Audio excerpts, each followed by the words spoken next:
So there's this guy, Jon Rahm, that nobody seems to be talking about at the moment. Not at all. I mean, there's nothing going on in this guy's world. But if you've never seen his golf swing, it's pretty remarkable. So some of the things he does in his golf swing, you should emulate to make yourself an even better golfer.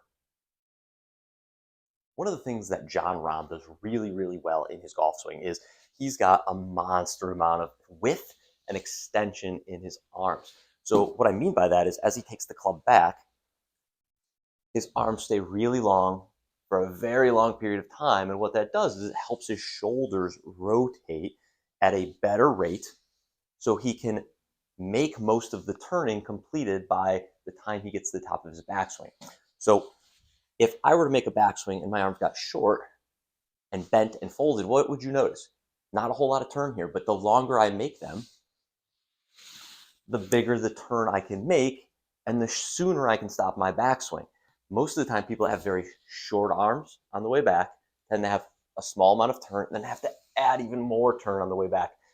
Let's just keep the extension and create more turn early, which should make you an even better ball striker.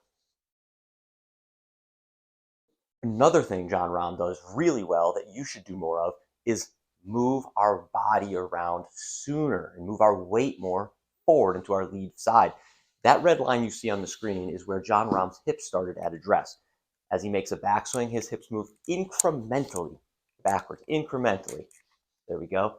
And then the thing he does even better is he starts shifting his hips early and moving his weight and his force all to his front foot by the time he gets back to impact.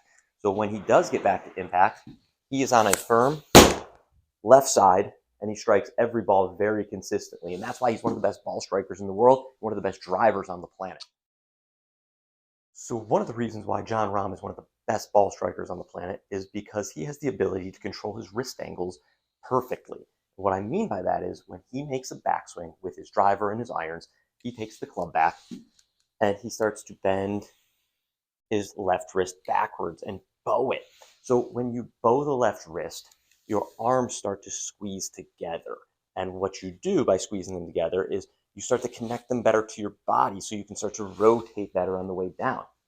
The more you bow your left wrist, generally speaking, the more the club face will be more square or close to your path, which is a good thing for most amateur golfers that struggle with hitting the ball right. Most of the time, amateur golfers that struggle will be hinging the club back. They'll be bending their left wrist backwards or cupping it, opening the face, and separating their arms. This is a recipe for disaster. So notice how far apart my elbows are. So the more I start to bow my left wrist and flatten it up and point my watch more towards the ceiling, the club leans backwards, my elbows kind of pull together. It almost looks like I could squeeze like a walnut and crack it between my forearms.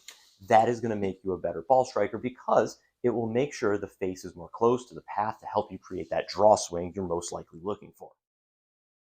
Jon Rahm, undeniably one of the best players on the planet for the last few years.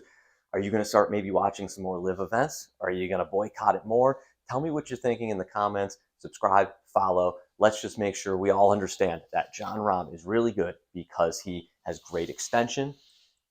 He moves and shifts his weight early to his front side with a flat lead wrist that creates a great path, a stable club face, and impeccable ball.